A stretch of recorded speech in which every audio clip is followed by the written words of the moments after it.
Zhvillimet e fundit në nivelet më të larta të qeverisjes, përfshirë akuzat e rënda dhe hetimet ndaj zëvendës kryeministres Belinda Balluku, si edhe abuzimet e denoncuara me fondet publike kanë shtuar ndjeshëm indinjatën publike.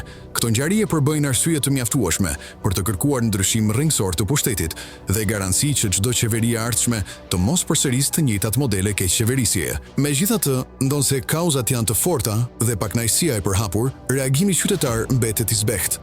Paradoksi qëndron në faktin se figurat e akuzuara për korrupsion vazhdojnë të mbështeten publikisht. Rasti i Ballukut, e cila zgjodhi të shfaqej në rrjete sociale me një imazh familjar gjatë festave, shërben si shembull domethënës.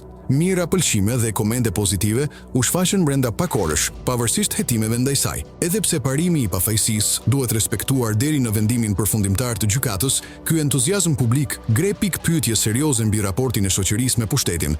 Nuk mjafton ta justifikosh këtë mbështetje si veprim të administratës apo bashkëpunëtorëve politik, pasi ajo reflekton një problem më të thellë kulturor dhe historik. Në thelb, duket se një pjesë e shoqërisë vijon të kërkojë baban autoritar, edhe kur ky pushtet është i lidhur me korrupsion, abuzime dhe varfërim të përgjithshëm. Edhe sot, ndonse sistemi po tronditet nga skandalet, mbështetësit e tij vazhdojnë të mbajnë gjallë, duke përsëritur një cikëll të vjetër varësie dhe nënshtrimin ndaj pushtetit.